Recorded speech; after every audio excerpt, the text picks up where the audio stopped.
आपला आवाज कोकण 24 तास। हल्ली महाराष्ट्राच्या राजकारणातील सभ्यता लोप पावत चालली असल्याची खंत उद्धव बाळासाहेब ठाकरे पक्षाचे नेते आमदार भास्कर जाधव यांनी व्यक्त केली आहे।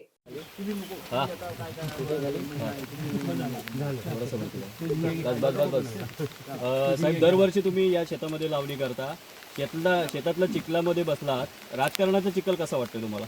नाही, कसं आहे की महाराष्ट्राच्या राजकारणामध्ये एक सभ्यतेचा चिखल होता, तो आज पूर्णपणे सभ्यता ही महाराष्ट्राच्या राजकारणातली लोप पावलेली आहे। किंबहुना ही सभ्यता जाणीवपूर्वक संपवून टाकण्याचा काही प्रयत्न सुरू आहे। हे महाराष्ट्राच्या दृष्टीनं, देशाच्या दृष्टीनं आणि लोकशाहीच्या दृष्टीनं अत्यंत घातक आहे। आज काही लोकांना सत्तेचा उन्माद इतका आला आहे की त्यांना असं वाटतं की आमची सत्ता ही जोपर्यंत आकाशामध्ये चंद्रसूर्य आहे तोपर्यंत राहणार आणि आम्ही कसंही वागलो तरी चालेल, अशा एका उन्मादामध्ये सध्या राजकारणाचा चिखल झाला आहे। तो चिखल लवकरच दूर करावा लागेल। तुम्हाला कुठल्या शिवसेनेचे बियाणं ओरिजिनल वाटतं? असं आहे की साधं सोपं गणित आहे की ही शिवसेना 19 जून 1966 साली हिंदू हृदय सम्राट शिवसेना प्रमुख मान्य बाळासाहेब ठाकरे यांनी स्थापन केली आणि बाळासाहेब ठाकरेंचे चिरंजीव हे उद्धव बाळासाहेब ठाकरे आहेत।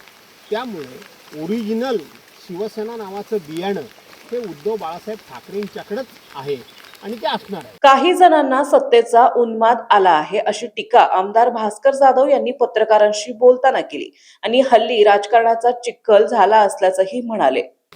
ज्याप्रमाणे सत्ताधारी जे पक्ष आहेत किंवा सत्ताधारी लोक आहेत, बियाणं पेरतात आता शेतामध्ये आणि आपल्याकडे घेत आहेत, काय याच्यावरती सांगणार? असं आहे की मुळामध्ये दुसऱ्या बियाणं त्यांनी जर पेरलं, मशागत केली आणि त्यांनी पीक काढलं तर वाईट वाटायचं काही कारण नाही। कोणीही पेरणी करावी, मशागत करावी आणि आपलं पीक काढावं, पण हे न करता दुसऱ्यानं पेरणी केली, दुसऱ्यानं मशागत केली आणि दुसऱ्याचं पीक चोरण्याचं काम सुरू आहे, पळवण्याचं काम सुरू आहे, हे अत्यंत निषेधार्ह आहे, हे अतिशय निंदनीय आहे। त्यामुळं कोणीही पेरणी करून पीक काढण्याला विरोध असायचं कारण नाही, पण दुसऱ्याच्या कष्टाचं फळ चोरून नेणं हे वाईट आहे। तुम्ही आमदार आहात आणि कोकणातल्या शेतीकडे कशा पद्धतीने बघता? आणि कुटुंबासहित असता? हो, कुटुंब, आमच्या मुली बाळी त्या सासरवड म्हणजे त्याच्या सासऱ्यातून जावई, लेकी, सुना सगळ्या शेतामध्ये। पण यंदा काय झालं, यंदा पावसाचं हे मागे पुढे रेग्युलर पाऊस पडला नाही, त्यामुळं सगळ्यांची वेळ जुळून आली नाही। त्यामुळं काही सुना आल्या, काही मुली आल्या, पण सगळे जे कुटुंब एकत्र येतं आणि घरामध्ये लावणीच्या निमित्तानं एक आनंद असतो, कारण या सीझनला बाहेरची माणसं मिळत नाहीत, कष्टकरी वर्ग मिळत नाही आणि म्हणून त्याचे हे सीझन आपल्याला वेळेत घ्यावं लागतं। आमचे वडील नेहमी आम्हाला मार्गदर्शन करताना सांगायचे की लाग लावावी लागीन आणि काम करावं वगीन।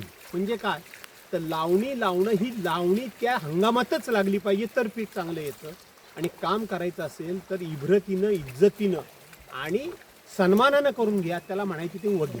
उद्धव ठाकरे यांच्याकडे असलेली शिवसेना हीच ओरिजिनल शिवसेना आहे असे आमदार भास्कर जाधव म्हणाले आणि राजकारणात दुसऱ्याचे पीक चोरण्याचे उद्योग सुरू आहेत याबद्दल चिंता व्यक्त केली आहे।